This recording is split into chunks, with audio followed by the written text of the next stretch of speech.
Hey everyone, I'm Bobby Sylvester, and today Tags and I are going to be joined by Jeff Ratcliffe. But first, I want to talk to you all about priseason.auction.com.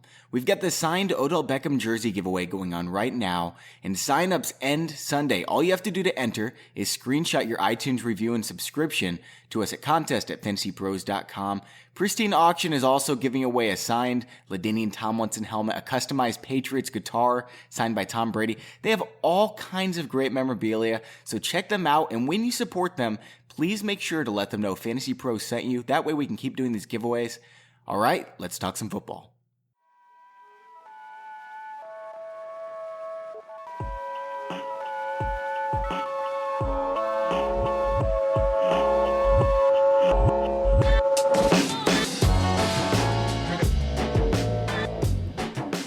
Welcome back to the Fantasy Pros Football Podcast with Mike Tagliere, and I'm Bobby Sylvester.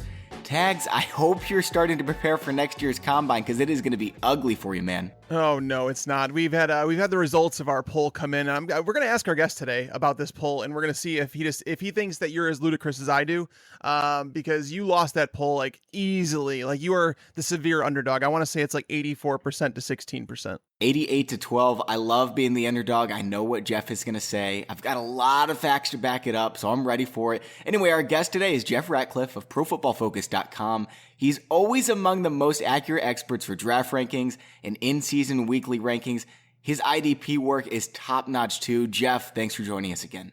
Throwback to the IDP. You know, I hate to break it to folks. I just don't have enough time for IDP anymore. I know it's kind of like the end of an era, but definitely appreciate the kind words, and I'm happy to be here, guys. Yeah, we understand, man. IDP is so much work, and if you're playing an IDP league, like, it's a lot of fun, but I think it kind of just drains the rest of fantasy football. So it's not my thing, but, you know, he did do incredible work there. Yeah, Jeff was pretty phenomenal when it came to it. And then the fact of that matter is Jeff still knows the defensive players, so it's going to help him in the long run. And like, the more you know about the game of football, the better you're going to be at fantasy football. So the fact that Jeff understands those side of things, it just makes him that much more intelligent and that much better at the game of fantasy football. You guys make me sound a lot better than I am.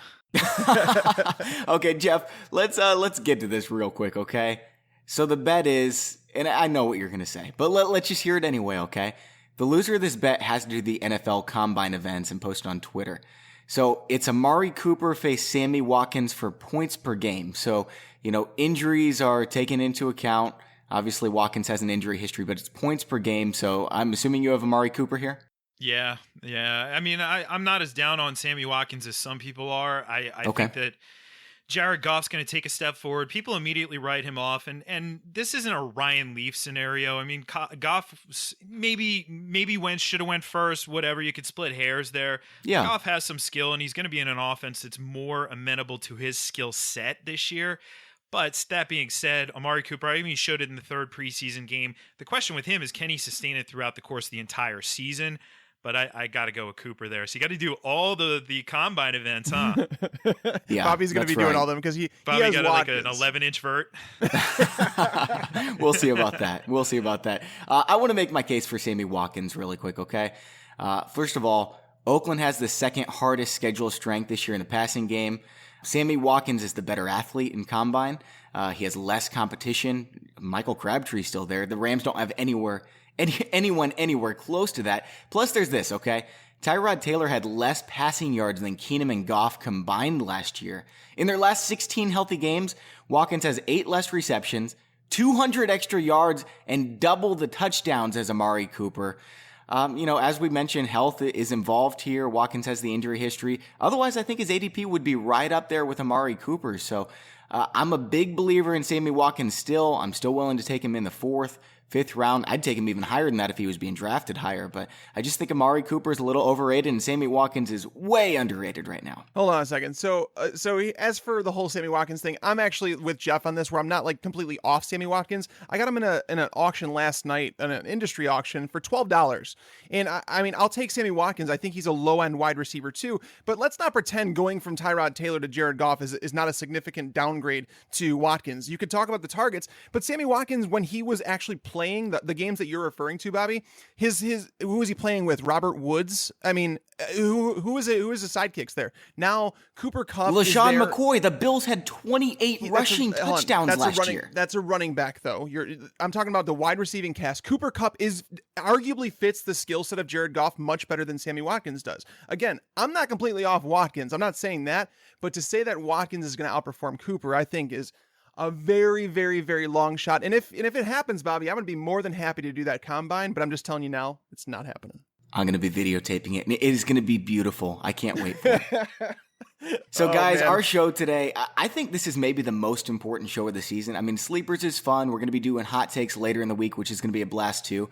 But today we're going to be taking an overarching look at all of our best advice. We're going to be going round by round, explaining our favorite targets based on value. So if you're listening to just one show before the draft this weekend, this is the show you're looking for. But first, we obviously need to talk about this Ezekiel Elliott situation. It seems like Zeke's appeal is going to be headed to court. Jeff, it sounds like he's going to be playing week 1. How long can he draw this out? I don't know if it sounds like he's playing in week 1. Mike Florio speculated there, but a few things do need to take place in order for that to happen. First and foremost, an injunction needs to happen before week 1, and we have a quick turnaround there. So that legal process would have to play out. And then you have to guarantee that Roger Goodell doesn't put the hammer down and say, all right, well, you're on the exempt list then, and you can't play. So there's a number of things there with Elliott. I think at this point we're all speculating. We just need to operate under the assumption that he has a 6-game suspension and it starts in week 1, and that means you draft him at the end of the second, beginning of the third round. I would agree with Jeff here. I'm not touching Zeke. There's just too many questions surrounding the thing. And even if he plays week 1, it's against the Giants. It's not like it's a great matchup or anything like that. With the possibility that he does drag it out in court, it's possible that he misses even more important games in your fantasy season in the fantasy playoffs. There's just so many questions around it. If you do draft Zeke, if you feel the need to do it, I think late second is the earliest, but for me, he's an early third round pick. And if you do draft him, reach for someone like Darren McFadden in like the 8th or 9th round. It's actually better if Zeke just misses the first 6 games, because I don't know if you've seen the schedule for the Cowboys, but those first 5 games are extremely hard. It's going to be a struggle for Darren McFadden. Everyone's really excited about him. I'm sure he's going to get a lot of touches, probably, but that schedule is just not exciting. So I'm really hoping as a Zeke owner that Zeke misses those first 6 games, and maybe it does get cut down to 4. I'm drafting him in the middle of the second round. I'm a little higher than you guys. I know he's going to miss a lot of games, but when you get him back, if he's playing in those fantasy playoffs, you just can't replace that in the second round. Yeah, it's just tough with missing over half the fantasy regular season, because his bye is in week 7. So therefore you're missing him for 7 of the 13 regular season games. I can't advocate that. Like you can't win your fantasy football league in the first 2 rounds, but you can lose it. And Ezekiel Elliott, I think you can. Le'Veon Bell and David Johnson carried teams to the playoffs last year. VBD well over 150. It's a historic performances out of those two. It's historic. And I mean, this year you're paying for it. So that's the thing. Do you think I think we're going to talk about that here. I think you're going to say, do you see those guys that can win you a league in the first 2 rounds? I think we're going to talk about that in today's show. Yeah, absolutely. So I've had a bunch of people contact me before we move on to the main part of the show. I've had a bunch of people contact me asking about defense and special teams advice. Everyone who listens to the show knows I don't draft defense. I don't draft kickers. I just draft backup running backs unless it's like the day before the season, because someone could get hurt. Then you've got a starting running back on your hands. Worst case scenario, you just pick up a defense. But in much deeper leagues or leagues with paid transactions, there is one defense I've been making sure to get, and it's the Steelers. They get the Browns, Vikings, Bears, Ravens, Jaguars, and Chiefs to kick off the season. You don't have to worry about streaming, and you can get them for dirt cheap. Who's your defense special teams, Jeff? Yeah, I've been looking at them. I'm honestly just looking at week 1, and I don't know if we're going to toss the Chiefs in there as a pushover by any means. Alex Smith has played really well this preseason. I think he's got the message. Tyreek Hill really struggled in this 3rd preseason game, but there's upside there. We could possibly see Chris Connolly take a step forward. Obviously, Kelsey, and everybody's talking about Kareem Hunt. Finally, welcome to late April when we were talking about him all the time at Pro Football Focus. But either way, I think you look at Deshaun Kaiser under center for the first week of the season.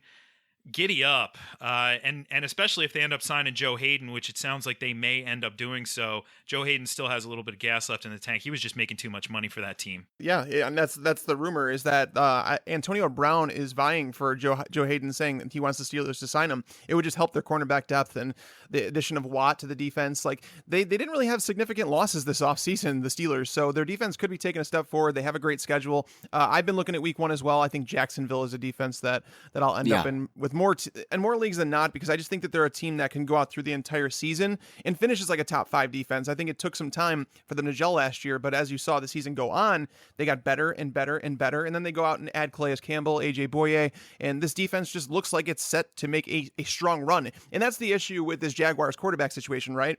Is that everybody's like, well, they're going to tank this year and they're just going to get a high quarterback in the draft. The problem is that their defense is too good to allow that to happen. They're not going to finish as a bottom 5 team. That's not going to happen. So I think they need to figure out this quarterback situation sooner rather than later.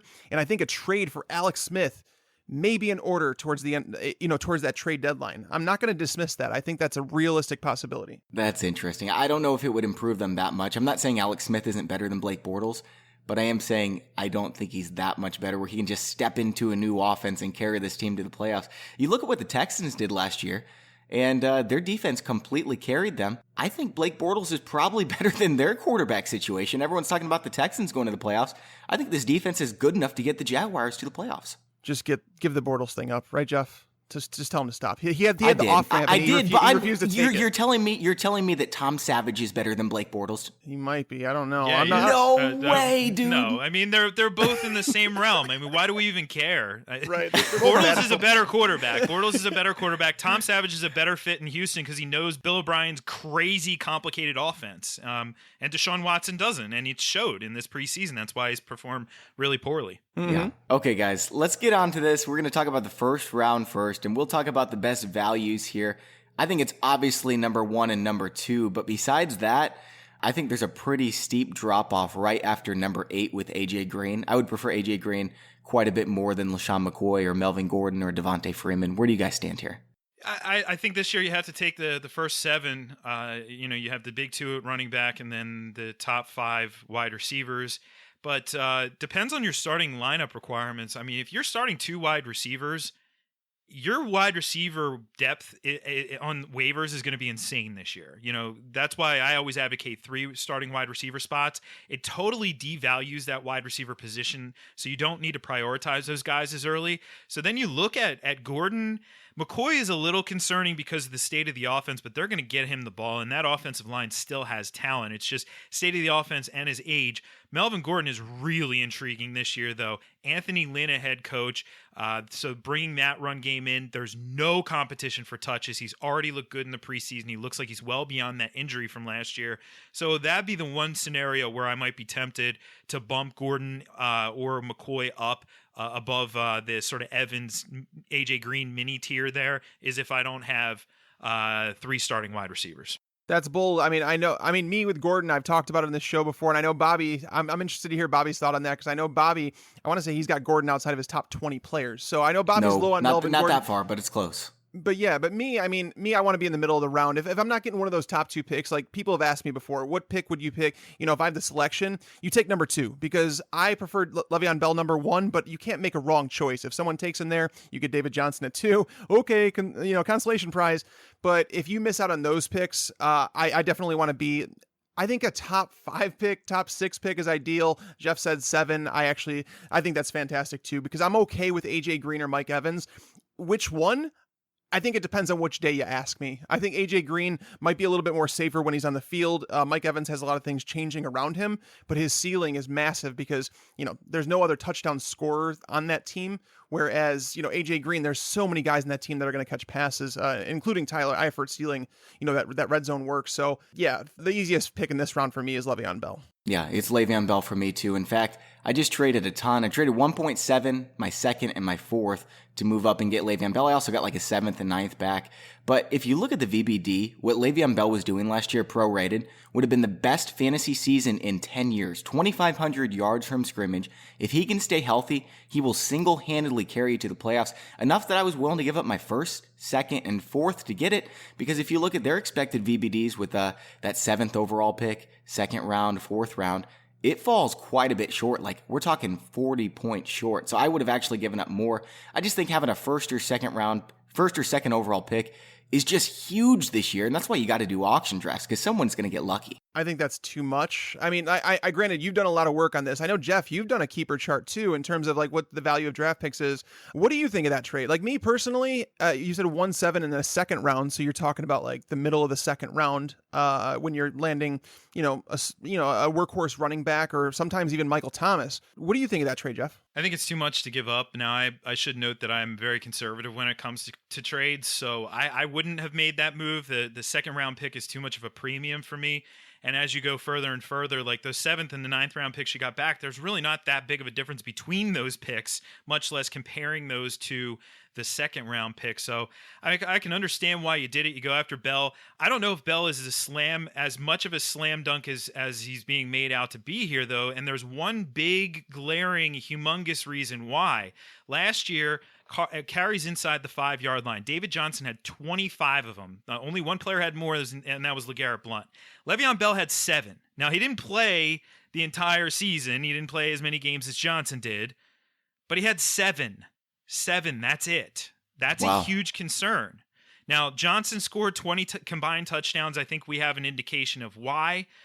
Bell had 3 end zone targets, though, and Johnson led the position as well there with 5 end zone targets. That would have been a record. 5 end zone targets.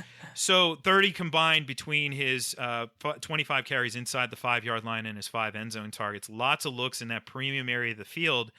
Bell, not as much, and that was the biggest difference between the two. It wasn't touches. Bell, 28 touches a game. Johnson, essentially 27. People will say 23.3, but that includes week 17 when he basically played like a dozen snaps. So that's the huge difference. I don't know if it's as big of a drop-off as maybe it's being made out to be here. I think we see some regression with David Johnson, positive regression with Le'Veon Bell. But, from a touch standpoint, though, in a PPR, I do agree it's Bell. My advice has always been Johnson in standard, Bell in PPR. But come on, bro, you have the first pick, so you're splitting hairs. Yes, yeah. Ultimately. I think, though, ultimately back to the trade, it's a little too much for me, but I'm not an aggressive trader, so I have to tell you my bias. Here's who it ended up being, okay? Le'Veon Bell, Sammy Watkins, and Eric Decker for Odell Beckham, Melvin Gordon, and Dalvin Cook. So we did get some real nice players. Beckham fell to 7, Gordon fell to 14 there. But I'm really happy with getting Bell there. So it looks about even at this point to me. I want to circle back to Melvin Gordon here, though. The reason I don't like him, you compare what he did to Todd Gurley over the past 2 years. They're virtually the same exact player. The Rams added Whitworth. The Chargers added several pieces of their offensive line. But the Chargers also get back Keenan Allen. Hunter Henry improves. Mike Williams is going to be back probably in October at some point. I think the Chargers are just going to pass more, and I think that he loses the volume, whereas Gurley doesn't lose the volume. So I think they're virtually the same player. I mean, you look at their efficiency rates, they're both under 4 yards per carry. Neither of them scored a ton of touchdowns. I know Gordon did last year, but the year before, just 0. So I just don't think he's that impressive to me. Jeff, what's your concern? Are you concerned with Gordon losing some of the passing down work to Brandon Oliver? No, not at all. Do we not know what Brandon Oliver is at this point in his career? I mean, he's pretty much the same guy. He's a scat back-ish type guy who, he can contribute a little bit, but Gordon showed that was the big knock, and I think there may be a little bit of a bias against Gordon from his time in the pre-draft process. Okay, he wasn't asked to catch the ball a lot in college, but he showed last year that he was more than capable of doing so. And if you have a weapon like him, you're going to use it. Are they the same guy? What's so bad about Todd Gurley? I mean, yes, last year wasn't that great, but the dude was amazing 2 years ago. Yeah, so he's being drafted 10 picks later. Guy, that's the only thing. And I don't really, the draft spot doesn't really bother me. Where was Matt Ryan drafted last year? The draft spot it's not an indicator necessarily to me of anything. I think when you look at the overall state of this offense, are they going to use the passing game? Sure, you have Phillip Rivers, of course you're going to do that. But in the same right, you have Anthony Lynn. And if we know anything about Anthony Lynn, he likes to run the football. And I on the Sirius XM show that I do, we had recordings from Hunter Henry and Keenan Allen. And, I like to read between the lines. I don't hear what they say beforehand, and then I like to process what they say immediately. So I listen to both of those quotes, and something interesting that both of them said sort of implicitly? Hunter Henry said, "I'm working on blocking," and Keenan Allen said, "Our blocking has gotten a lot better. Our run blocking has gotten a lot better." They both mentioned blocking. That tells me they're going to run the heck out of the football. And, the obvious signs here point to Melvin Gordon. And last year showed that he has the potential to be an elite level producer because of the volume he sees. And, another step forward this year could be really impressive with this kid. Yeah, I won't even disagree with you. I have Melvin Gordon as a first round pick. I was just curious, and if you were worried about, because he was, in terms of like passing, like receiving, he finished, I think there was only 3 running backs who finished with more receiving yards per game, which obviously elevated him to the level that he got last year. And the touchdowns, will they stay there? The division they play in is really good for him though, right? I mean, there's a lot of solid secondaries there. That the passing game, they do have a tough schedule. I know that changes year over year, but at the same time, they did try and build the offensive line. I'm not certain that it's all going to work out. I know Forrest Lamp's already out, but if they get a couple pieces, if one of those guys pans out, it's going to be an upgrade over what they've had. So I'm with you though. Melvin Gordon is a first round pick in my hand. Okay, guys, let's move on to the second round. Tags, I know you like Michael Thomas. I do too at the start of the second round there. I'm also really fond of Gronkowski in the middle of the round. After Gronkowski's gone, I'm really not too happy about what I see. Jeff, where do you stand here in the second? To me, it's a little surprising. Jay Ajayi still is going in the second. A guy who's in a very plus situation here, going to see a lot of work there in a favorable offense for his skill set. And we saw what he was able to do last year. So maybe it's cheating to say him at the 13th spot. But, I look down through here. I still cannot endorse taking Rob Gronkowski in the second round. And I know people think that I'm absolutely off my rocker, but I think we use selective injury narrative. So why in the world are we moving Jordan Reed down significantly? Even though he's playing, he's going 50th among players now in ADP, according to your guys' ADP here. But we don't adjust Rob Gronkowski, even though he misses significant time in 2 of the last 3 seasons. Has one of the longest injury resumes out there. So we want to selectively use our injury narrative to apply to certain players and then overlook others. And I don't care if he's not eating nightshade vegetables on the Tom Brady diet. I mean, yes, it's good that he cut out alcohol and all that, but it certainly can't hurt. But let's see this guy, first and foremost, stay healthy. So here's the point. Is Gronk awesome? Yes, he is amazing. He's the GOAT. He's the GOAT at the tight end position. But if he gets hurt, you whiffed a tight end, and you wasted a second-round pick on a tight end where you probably didn't draft a backup since you drafted Gronk. Or if you did, who did you draft as your backup? Would you have Gates there? Would you have Jason Witten, Julius Thomas? Yeah, okay, well, you shot for the moon with Austin Hooper, and maybe you get lucky there, or maybe he's Austin Hooper still from last year, where you get a big game followed by, oh my God, was that Hooper? Oh, wait, it was Josh Perkins who caught the touchdown. Thanks, Matt Ryan. You could get that as well. So I don't know if I want to waste that pick there on a tight end. If I'm going to draft a tight end, it would be I'd better do it at value, and you're not getting him at value in the second round. You're getting him at value in the third round, but not in the second round. So I look at some of these guys. I'm not drafting Tom Brady in the second round. That's lunacy. Same thing with Aaron Rodgers in the second round. Completely insane. I'm warming to the idea of Des Bryant with Ezekiel Elliott suspended though, and I think Todd Gurley is in store for a rebound year too in this range. So Todd Gurley kind of stands out as an intriguing guy for me. Tags, before you jump in, I want to respond to the Gronk thing. I do like Jordan Reed too. I haven't moved him down in my rankings, but I think Gronk has been moved down. You remember last year, he was being drafted at the end of the first round. 2 years ago, he was being drafted number 6 overall, and he still had the same injury status then. I think it's more likely that Jay Ajayi is going to get hurt than Rob Gronkowski. I mean, he's got knees that he might not be able to walk in 3 years. So, we could see that go down at any point this year. Gronk, he's had a lot of injuries, but Jordan Reed's injuries have also been with his head. One more concussion, maybe his career's over. We've seen Rob Gronkowski healthy every single time he's a top 12 VBD player, and I think if it wasn't adjusted for the injuries, he'd be drafted in the first round again. Hold on, I think there's a middle ground here, guys, because I think that it depends on league, right? Like if you're in a shallower league, let's say you're in a 10-team league, I think Gronk's worth more. I because you're talking about the replacement players that you can have in a 10-team league are significant, whereas like the deeper league you're in, or if you're in a 2-quarterback format, that devalues Gronk, right? Because you're talking about sacrificing the depth at other positions to get him. Now, I agree with Bobby that he's been knocked down. And Jeff, in regards to the whole Jordan Reed knock, I think his is because he already has a pre-existing injury.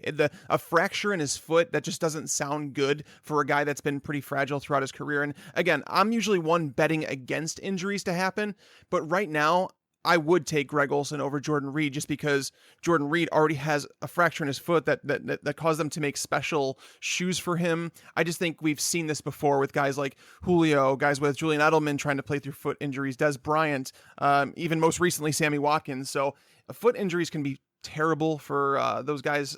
He's basically a wide receiver, but like I said, I think there's a middle ground between the two. I think both of you guys have good points. I just think that my question to you, Jeff, would you take Rob Gronkowski over someone like T.Y. Hilton? Because there's questions surrounding him right now too. Like if Luck misses the first couple games, who would you rather have on your team, Hilton or Gronk?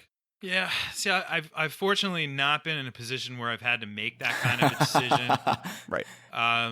Typically when you look in that range now, Hilton's ADP has really dropped off, obviously for obvious reasons, and I think people are overreacting to this Andrew Luck stuff. I think the guys or gals out there who take Andrew Luck in the 9th or 10th round are going to end up looking like mad geniuses. Yes, sir. When we go to look back at this, he was really good last year, and we forget that he was banged up for most of the season.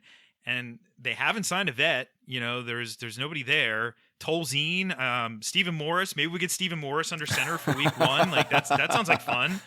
And maybe week 2, but and your ADP, you have Hilton going 24.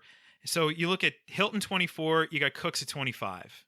You might go Cooks. Yeah, me too. Doug Baldwin's in that range. Maybe I look at Doug Baldwin too, because we just know the floor is so high with Doug Baldwin. Even because running back falls off so dramatically, I'm probably looking at running back and not even considering the wide receivers or tight ends in that spot. I've gone running back in a number of drafts over the last month, and I have yet to be disappointed by the results. Because running back falls off so dramatically, and those late round running backs that people want to take a shot on, like, what are you getting? You're getting almost no high ceiling guys, like maybe Alvin Kamara. Otherwise, you're getting handcuffs or old dudes. And I don't want either of them on my team. I'd rather take the shot at the late round wide receivers where there is loads of upside. So hammering running back early, Marshawn Lynch in that range. Maybe one of those guys falls. In ADP right now, you have Fournette and Gronkowski. I would probably lean towards Fournette, and I'm not high on Fournette.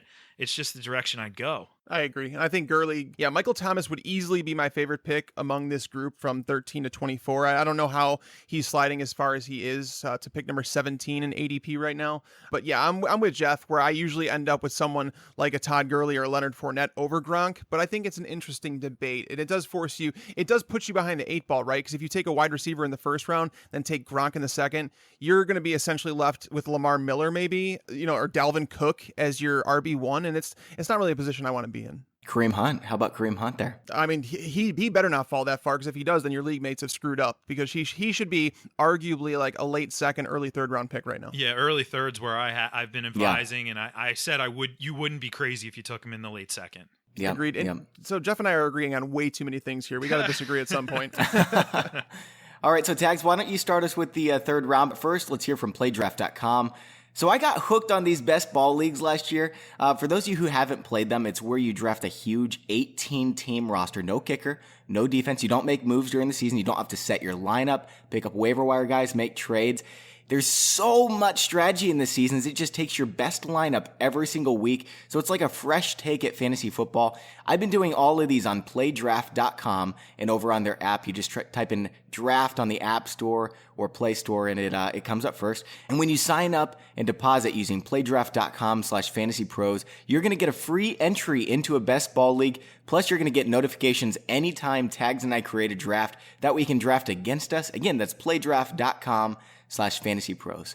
Okay, Tag, so here in the third round, who are you looking at? Yeah, we've talked about this round before, and this is like the ghost town. This is the round that I'm not excited about. But to see guys like Brandon Cooks and Doug Baldwin at the start of it in ADP, if you get one of those guys in the third round, you should consider it stealing. They both can be considered second round picks. They're both top 12 wide receivers. After that, it's a purgatory of guys that, honestly, from the third round to the fifth round, I could make a case for guys in the fifth round going over some of these third round guys. Like, I don't know why DeAndre Hopkins is going as high as he is. I think Dalvin Cook is being overrated right now. He went from a guy that was undervalued at the start of draft season to a guy that's now overvalued because people are taking him in front of guys like Fournette, in front of guys like Kareem Hunt. And I think that's just crazy. Terrell Pryor, Jeff mentioned Tyreek Hill dealing with some issues in the third preseason game. Terrell Pryor has been a guy that's really struggled throughout the preseason. He's got 3 drops on, I think, 7 targets. It's not ideal. We know he's a physical specimen, but again, this is the round that we don't like very much. So to me, Brandon Cooks, I'd take Brandon Cooks over Doug Baldwin. So I'll say that Brandon Cooks is my favorite pick here, but I doubt he falls to you in the third round. Yeah, I'd reach for him in the second just to make sure that I get him. But yeah, then after that, it is really ugly. So I'm probably going to be reaching for someone unless, a Lamar Miller falls. I'm not very happy about it, but that's what happened last night. And, you got to take the best player available. Jeff, who's your guy in the third round? Yeah, I'm passing on Lamar Miller. Worst in the league in yards after contact last year. Yeah, he was bad. Not entirely stoked about him. I agree that the drafting public has for some crazy reason, I don't know where this happened, but is overrating Dalvin Cook at this point. Latavius Murray played for the first time in the preseason this past week, and the thing that I was keying in on now, small sample size, but how do they use him? Because last year, I talked about carries inside the 5. Matt Asiata had 20 of them last year, like an insane number for Matt Asiata, which basically meant Jerick McKinnon had none. And that's the way they've run this offense. Like, one guy is like the in between the 20s, one guy is the short yardage guy. So do they do that this year? And you know what? Murray had 2 carries. They were both on 2nd and 2. They were both short yardage situations. So really, and that to me, now it's small sample, but it's something we need to pay attention to, because if Dalvin Cook doesn't get goal line carries, all of a sudden, all these wishful thoughts they're going to go and go bust pretty quickly. Now, I still think he's got dynamic upside, and you got a lot with him there. But as an RB2, not a third rounder though, 4th rounder for me. I look at 2 names who stand out in this. Obviously, McCaffrey's there, and he's super sexy. Never oohs and ahs when you put his name on the board. But I look at Demaryius Thomas going at the very end. Demaryius Thomas. People are down on both of those receivers, Thomas and Sanders. What has changed in Denver? Absolutely nothing has changed other than like the coaching.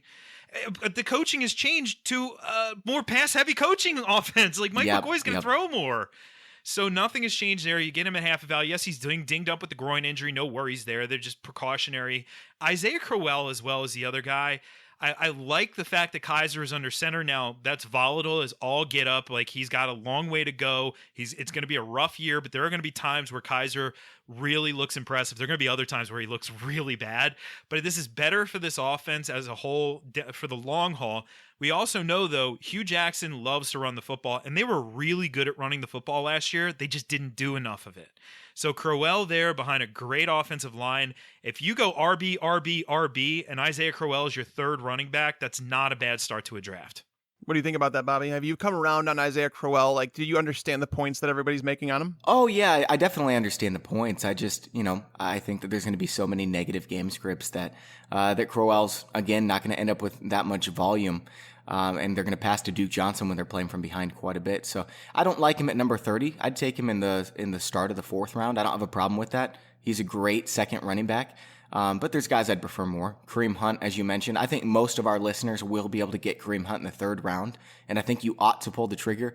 And then my guy after him, Demaryius Thomas, as Jeff mentioned. I mean, he's pretty much a lock for 85 receptions, 950 yards, handful of touchdowns, maybe more. And so I think that's a nice, safe play in the 3rd round when a lot of these guys are just too risky for me. Yeah, for sure. And, moving on to the 4th round, and it's kind of funny because I'm seeing Carlos Hyde here at 37, which is kind of nuts, right? Because all offseason, including my drafts I've done recently, Carlos Hyde tends to fall into the 4th or the 5th round. So to see him here at the start of the 4th, it's kind of surprising because he tends to fall further than that. And I've been advocating for this guy all offseason. There's a massive talent gap in between him and everybody else in that roster. The Joe Williams talk, it was kind of comical. To me, the fact that Carlos Hyde was going to get cut, that was comical. But now they're saying, he looks the part. He dedicated his body this offseason, yada, yada, yada. If Carlos Hyde plays 16 games, he's finishing as a top 12 running back. I stand by that. The stat I've thrown out before is that 22 of the top 24 running backs last year totaled 190 or more carries. So when I see guys like Christian McCaffrey going ahead of Carlos Hyde, I'm like, wait a minute, guys, you guys are betting it kind of against the trend. I understand, like Jeff said, he's the sexy pick and he's a dynamic playmaker. I get that. But I also think he may be an 8 to 12 touch guy, whereas Carlos Hyde is going to be seeing 15 plus touches every single week in a Kyle Shanahan-led offense. And Brian Hoyer has been able to work a competent offense before. Pierre Garçon is a solid piece receiver. Marquise Goodwin has looked solid. I'm not expecting a whole lot. I don't like that they traded away Vance McDonald. That's a piece we didn't really talk about. But Carlos Hyde, I think by default, he's finishing better than the RB 18, which is what he's going as right now. And again, to see him here at 37, I have not seen him go that high in any drafts. So it's kind of puzzling for me to see him here. Jeff, what are your thoughts on Carlos Hyde? Am I out of my mind here? Absolutely not. We agree yet again. I got him in the 7th round. No, it was a 10-teamer. Oh, that is so stupid. seventh round of a home league draft, and it's like one of those where, I thought even in the way my team shaped out, I went RB, right, and then started hitting wide receiver, and he was still there. I'm like, you guys are just going to leave him here. I'm going to take him. Yeah. At that point, it was early 7th. So, but regardless. The situation, the whole Joe Williams thing, I actually had Adam Schefter, humble brag, on the Sirius XM show, and he came in and said, this was a couple weeks ago, he said, the name Matt Breida is something that everybody needs to know at this point. Yeah. He's ahead of Joe Williams. And lo and behold, he was exactly right. Here, Matt Breida is ahead of Joe Williams. Joe Williams, I mean, does he make the team? Doesn't he make the team? Or, is he a practice squad guy? That's yet to be determined because Tim Hightower's there. He's going to make the team. Matt Breida looks like he's going to make the team. And obviously Carlos Hyde, do they carry for? That's going to be interesting. I think they ultimately do. And Joe Williams does make the team. But either way, Hyde is in a great spot. He is in a great spot, and he showed that that touchdown run, that wasn't like, that wasn't a short little dink and dunk. I mean, he took that ball and then and run after catch got into the end zone in week 3 of the preseason. You get him at a nice value, so I don't mind that at all. I think you're right though, Tags. That's early in terms of ADP. I have not seen him going this early anywhere. And then you look at some of the other guys in this round, it's kind of ugly, but now Ty Montgomery, I think my nerves have calmed a little bit that he's going 45 in ADP. My nerves have calmed a little bit because of the 3rd preseason game. He actually ripped off a nice run. They gave him a goal line carry. We know he's a good receiver out of the backfield. The question was the early down work, and it looks like he has separated himself from Jamal Williams. So now you do lock him in as that mid-range RB2. I can't believe Ty Montgomery's stock has fallen so much because he just looks so much better than Jamal Williams, and it's a great offense and situation to be in. Yeah, when you're in that area, the draft, Ty Montgomery's a solid pick there. Now, Jeff, do you think I know you just said that he's not going to.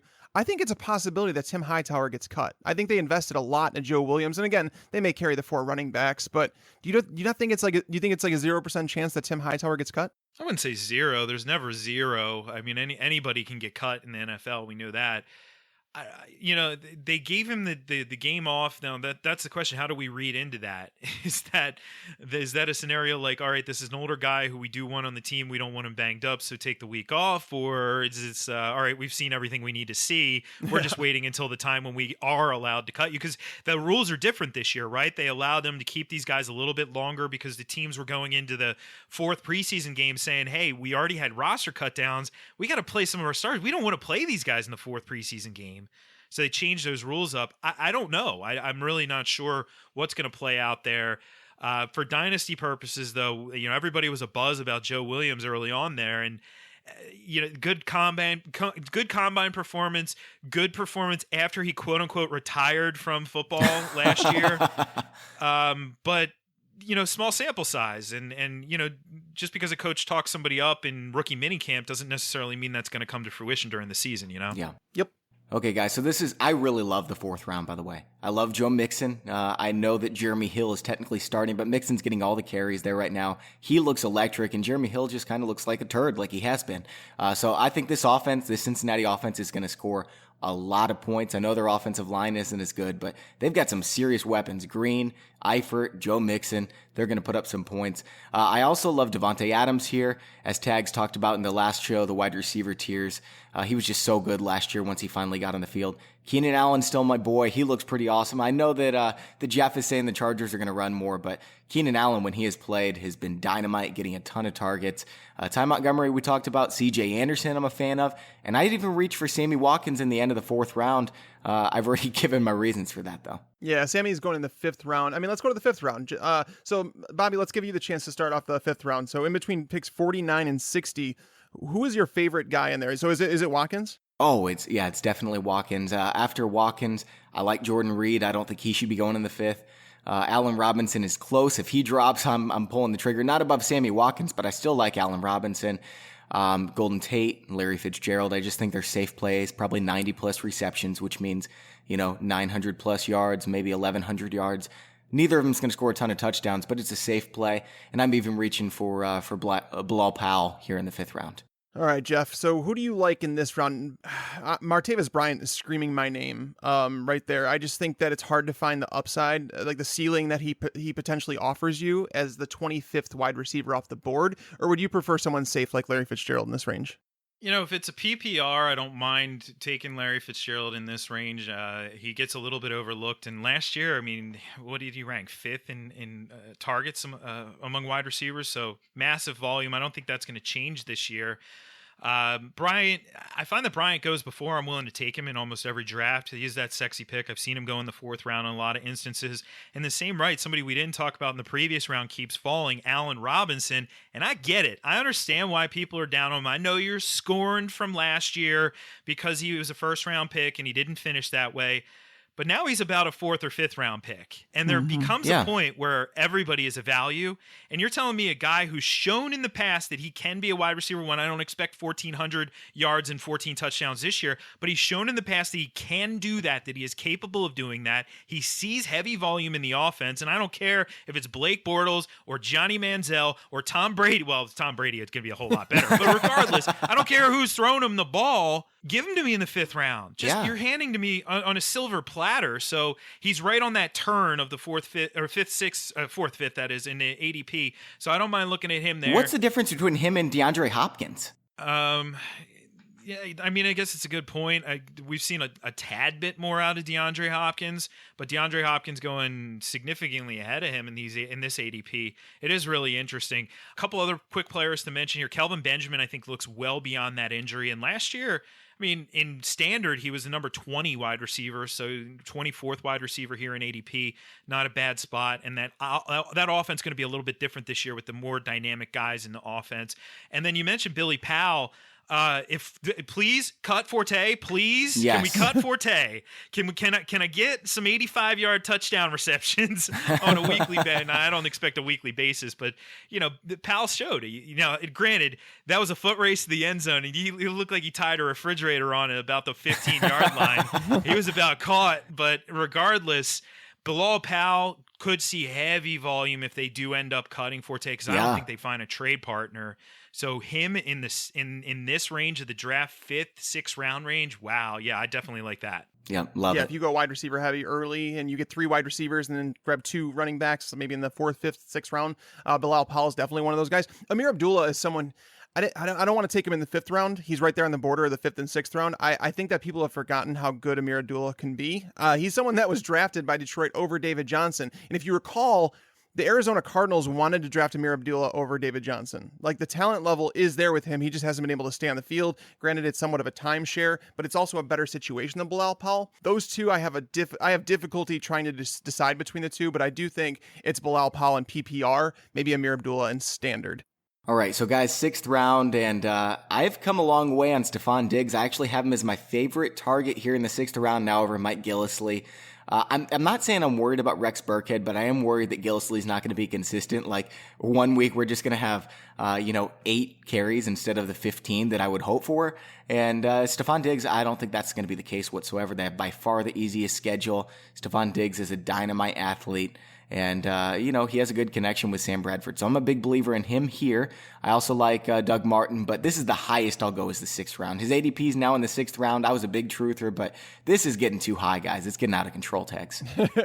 Doug Martin around the RB28, I'm okay with that. I think that he's going to come back and steal that starting job. But I want to go back to Diggs because this is an interesting thing. I had someone ask me earlier today on whether or not I liked Adam Thielen at all.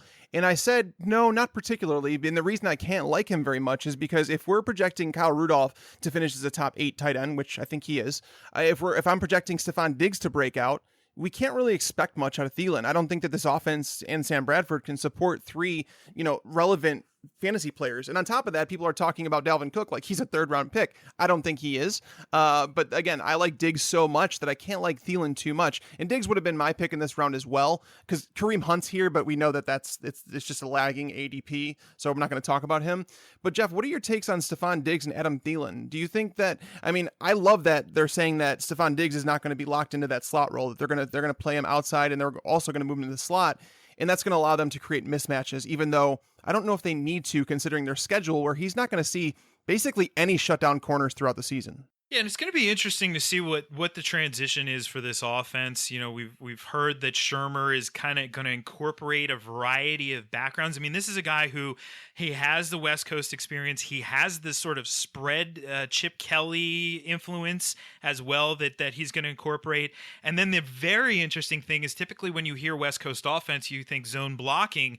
They're running power blocking, that's Sperano's running power blocking. So you'll have some zone and some power, probably one of the most power blocking heavy teams. So it's a really interesting offense. And I think that could create some room for Diggs. The problem as Sam Bradford there does cap some of the upside. But I found that Diggs, Bobby, you're right. He does fall a little bit. He's an interesting value where he goes, and I do prefer him over Thielen. I think he's the clear top target there. However, when you look in this round, I see Emmanuel Sanders there, and it's just I can't pass him up in this range. Yeah, he's a good one. I've seen him go later than this too. He's wide receiver 29 in this ADP. I've seen him go as far as wide receiver 34 across industry ADP. So he stands out. And then the other guy, I might take a stab on if it's standard or even half-point PPR. Not PPR, though, is Brandon Marshall, just because the red zone presence. I think you could see, Brandon Marshall, would we say that he has over 900 yards this year? Probably, that'd be really pushing it. But could we say that he has over 7 or 8 touchdowns? I think he could. He really, last year we saw Sterling Shepard have 8 touchdowns in that offense. So he very well could. And I thought Eli Manning, for what it's worth, did actually look decent in that 3rd preseason game. Yeah, and if Odell Beckham misses the first week against the Cowboys, Marshall should torment that secondary. Marshall would be a must play if Odell Beckham misses that game. All right, guys, so let's do the 7th and 8th round together, and then we'll get to some later targets here before we run out of time. So I'm looking at this next tier. Jeff, who do you like here in the 7th and 8th? Well, this is the time of the draft where I typically, if I'm going to start looking at quarterback, then this is going to be the area to do so. If somehow everybody falls asleep at the wheel and Matt Ryan falls to this range, then you just obviously pull the trigger. But in this range where you see guys going in terms of ADP, you have Jameis, you have Carr, you have Newton. I'm not as high on Carr as a lot of others are because I'm worried about touchdown regression. He has 60 touchdown passes over the last 2 years and did not top 4,000 yards. Now, he very likely would have done it last year, obviously, if he didn't get hurt in week 15. But still, any touchdown regression, and then all of a sudden, we could be looking at a scenario like Matt Ryan had 4,700 yards passing, plus in 2015, but he had 21 touchdowns. And that's why he went undrafted last year. So we saw the upward regression with him. We could see a downward with Derek Carr. I actually have warmed to the idea of Cam Newton because he's fallen to a point now, quarterback 10, where that's a value. This is a guy who's been a top 5 fantasy quarterback in 4 out of 6 years as a pro.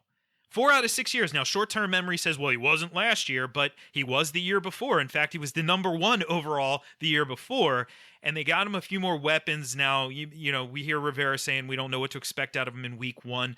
You're not going to win your fantasy championship in week 1 anyway, so don't worry too much about what happens in September. You get him at a nice value. If you're looking elsewhere, though, you already got a quarterback or you want to wait till the late rounds, I like Paul Perkins in this range. Stands out as a guy who has the potential to break out. Yeah, you're not drafting him as an RB2. You're drafting him as an RB3, and he's really the only guy there. You have some tight end value. Kyle Rudolph continues to be a value. Delaney Walker falls into this range, which to me is a great value. And, of course, Devontae Parker is going in this range in this ADP, but he's not going to go in this range on draft day. Agree. I think at this point, you almost have to look at him in like the 5th or 6th, well, 5th round. I've seen him go. So that's probably where you have to start looking at him. Yeah, if he's in the 6th, I'm taking Devontae Parker there. I think this is kind of a dead zone. So yeah, I'm getting my quarterback here too. For me, it's Andrew Luck, and then I'll just, pick up Sam Bradford for a week or two while I need to. Whoever's out on the waiver wire. I also like Kirk Cousins here if he lasts until the 8th round. Otherwise, I'm reaching on some guys that I like. Jeremy Maclin, I'm reaching on. Maybe I'll take a Frank Gore if I still need a third running back. There's just not much that I like here, so I'm reaching. Tags, who are your guys? Yeah, Paul Perkins was someone that Jeff mentioned that I just continue to be befuddled at how people overlook him. He's in a high-scoring offense. He's the workhorse running back there. I don't know who you're worried about stealing work from him. I know people are worried. He looked bad in the preseason. The offensive line looked bad. The offensive line has been bad, but did you start Rashad Jennings when he was a starter for the Giants? You did, and this kid is better than Rashad Jennings. He should be, anyways. But again, to get a workhorse running back down here as the 31st running back off the board behind guys like Frank Gore, who's going to get you 5th place in your league, LeGarrette Blount, who's going to lose you your league, it just kind of blows my mind. Martellus Bennett is someone who I've ended up with on a lot of teams. I just feel like when you're playing with the tight end position, it's a very volatile position. So tie your guy to a quarterback who's a bit more consistent. And I think Martellus Bennett is going to play with the best quarterback he's ever played with in Aaron Rodgers. And, hot take and all that stuff. It might be an upgrade from Tom Brady. I know it might be an upgrade from Tom Brady, guys. But Devontae Parker, I want to hammer the home here is that Jay Cutler twice over his career has supported 2 top 24 fantasy wide receivers, and he did that in offenses that for Mark Trestman. We've seen Mark Trestman in the league, so we don't really want to judge too much on Cutler there. But his season that Cutler played under Adam Gase in Chicago, his top receivers, Marquise Wilson, Josh Bellamy, Mark Mariani. This is who Jay Cutler was throwing to under Adam Gase, and he still had one of his most efficient seasons in the league. So when, last year at this time, we heard nothing but bad things about Devontae Parker and the fact that, the Dolphins, Adam Gase, the whole staff was upset with him, saying that they didn't feel like the motivation was there. His work ethic wasn't as great as they'd want it to be. We heard a complete 180 this offseason. Everything up to this level. He changed his diet. He changed his workout. The kid finally woke up. And I've said this before, is that sometimes we forget that they're kids, like Devontae Parker, when he came in the league, what was he, 22 years old? And he's still young, but he's figuring it out. And if he can wrap his mind around that, he can be a wide receiver 1. He's one of those guys that's being drafted out in this range. But Jarvis Landry, I'm not saying Jarvis Landry is going to go away, but Jay Cutler has never traditionally targeted a lot of slot receivers, but he's never had one like Jarvis Landry, right? I happen to be of the mindset that I think both Devontae Parker and Jarvis Landry can both be decent fantasy weekly options. Devontae Parker obviously has the higher ceiling, and we've seen that. He's wide receiver 35 here, but in recent drafts that I've done, he's moving up into that wide receiver 28 to 30 range. All right, guys, so let's move on to some later picks. And these guys, for me, I know Jeff doesn't especially like the handcuffs, but I do some of these higher upside handcuffs. Samaje Perine is my number 1 guy. I just think he's too good to not take over the job from Robert Kelly. Again, this is a high upside offense. It's going to score a lot of points. I love John Brown, who's coming on the show later this week. Kevin White is my guy, and I'm reaching for him now. I'd take him at top 110. He got sniped from me 1 pick before me last night, and I was pretty bummed about that. And then some of the tight ends here, Eric Ebron, Hunter Henry. I'm a big fan of both those guys. Zach Ertz, I'd take him if I don't have a tight end yet. Jeff, I want to ask your opinion on this because, you're someone we've agreed through a lot of the show, right? And Kevin White, okay, I'm from Chicago. I know a lot of people are down on Kevin White. They're saying that he's a bum and this and that. I don't think that we can actually judge Kevin White yet. I'm not saying that he's going to be what the Bears drafted at number 7 overall, but what I'm saying is that we don't know exactly who Kevin White is yet. We've seen him in 4 games played. You can't judge a player on that. With that being said, the Bears offense had 388 wide receiver targets last year. We've lost, I think, 200. I think Pat Thorman tweeted this out earlier. Like 270 of them are gone.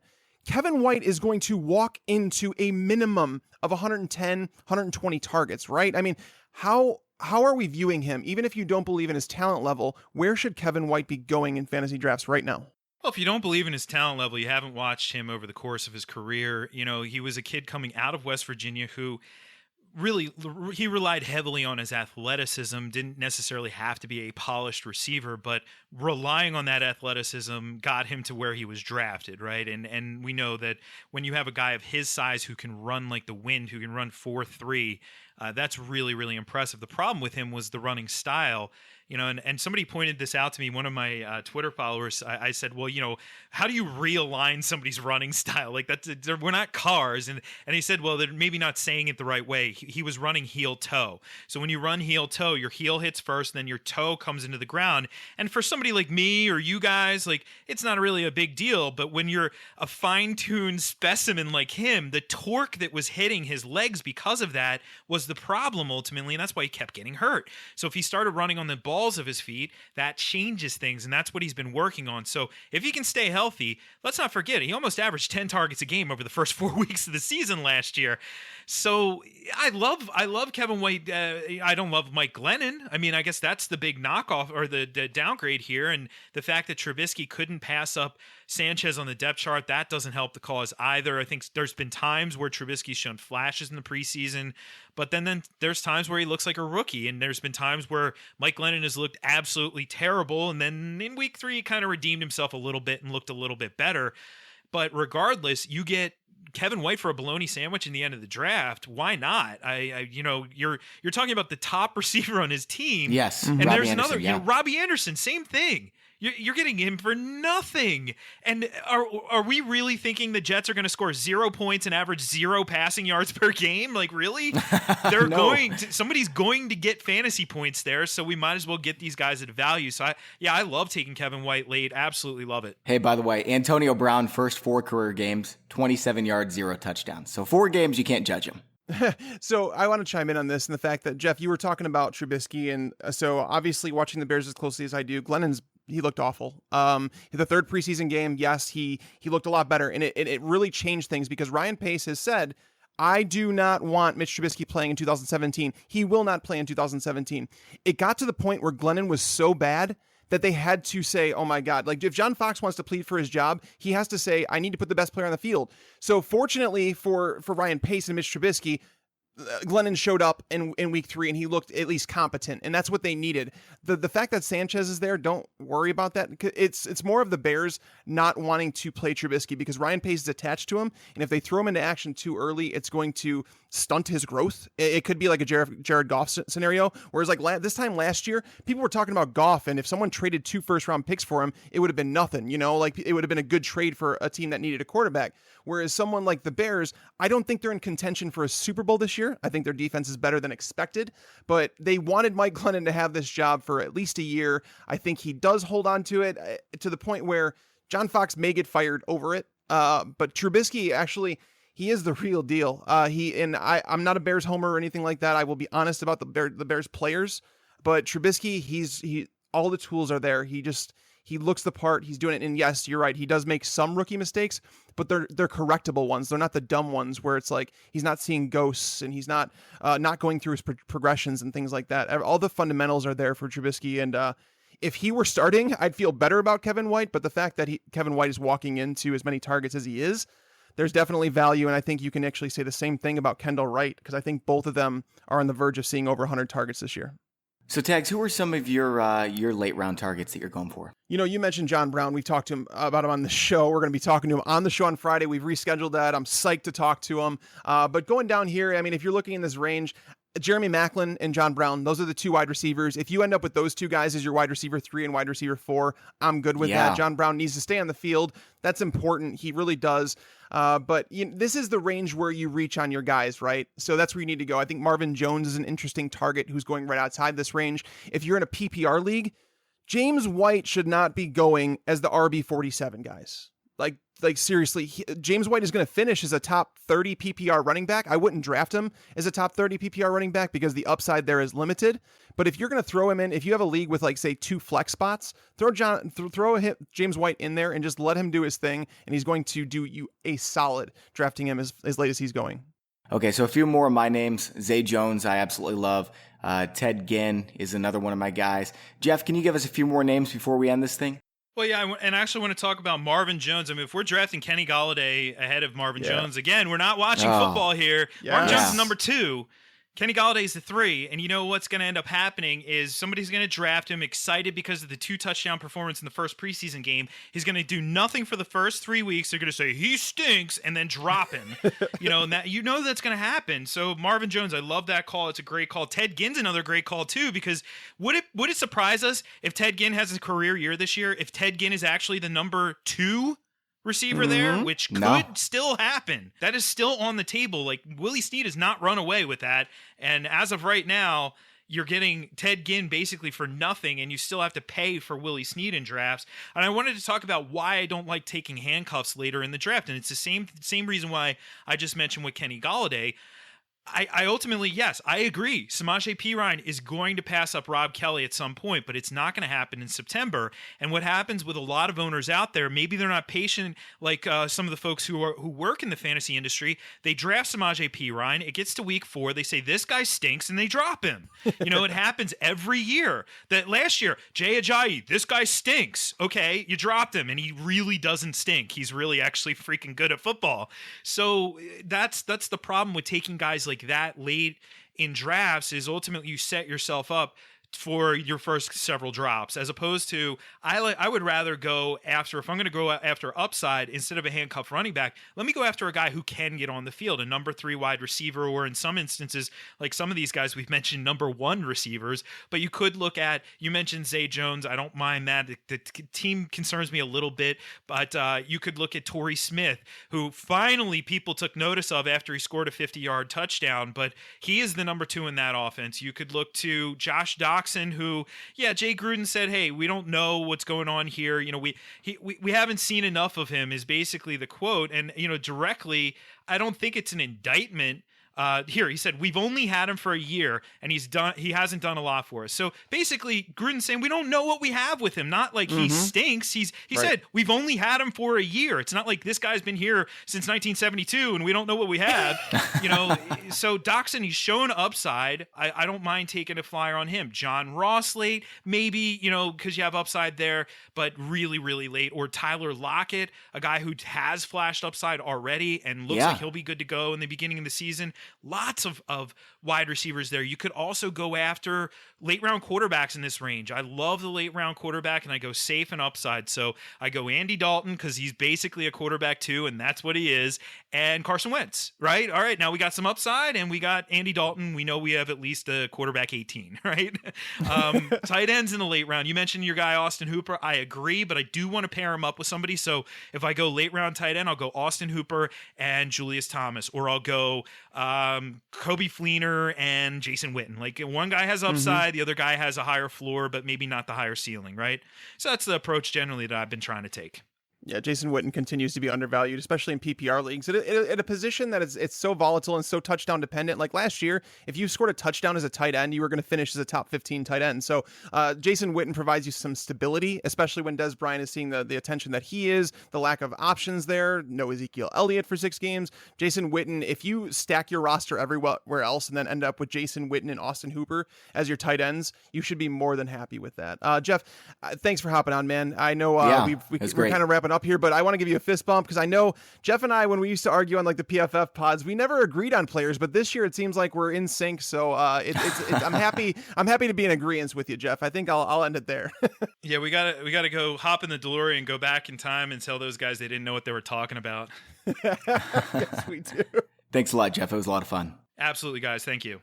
And for those of you guys listening at home, we do have one more show coming up this week. We're going to give some hot takes and talk to John Brown from the Arizona Cardinals, so make sure to tune in for that. And make sure to subscribe and review us on iTunes so you can get your entries in for the Odell Beckham signed jersey giveaway from Pristine Auction. Thank you to PristineAuction.com for sponsoring today's show, along with PlayDraft.com/FantasyPros. For Mike Tagliere, I'm Bobby Sylvester. Thanks for listening, and enjoy your football. I just wanted you to watch me dissolve.